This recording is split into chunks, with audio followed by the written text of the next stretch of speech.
लड़की बॅच शौर्य batch from the 6th standard आणि ज्याच्यामध्ये पूर्ण क्लासरूम मधून सगळ्या विषयाच्या ऍव्हरेज नुसार श्रावणी चौतमाल कुळ हिचा फर्स्ट रँक आलेला आहे. So everybody clap.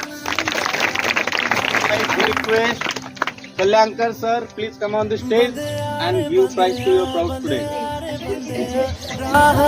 चल बंदिया बंदिया रे बंदिया बंदिया रे बंदिया राह. फर्स्ट रँक कोण होता आताची विद्यार्थिनी? ओके. आणि तिला म्हणजे एक्साइटमेंट होती, सकाळपासून विचारत होती, म्हणजे कॉन्फिडन्स असतो. ठीक आहे. मी तुम्हाला सांगितलेलं महाभारताचा पूर्ण जर सार जर तुम्हाला सांगायचा असेल, मनामध्ये जर असेल तर मी जिंकणार, तर ऑब्विसली तुम्हाला कुणीच हरवू शकणार नाही. ठीक आहे. आणि तुमच्या मनामध्ये जर हरणार तर तुम्हाला जगातली कुठली ताकद जिंकू शकणार नहीं. तो मन के मन में ही जीत है, ठान लिया तो जीत है, नहीं तो हार है.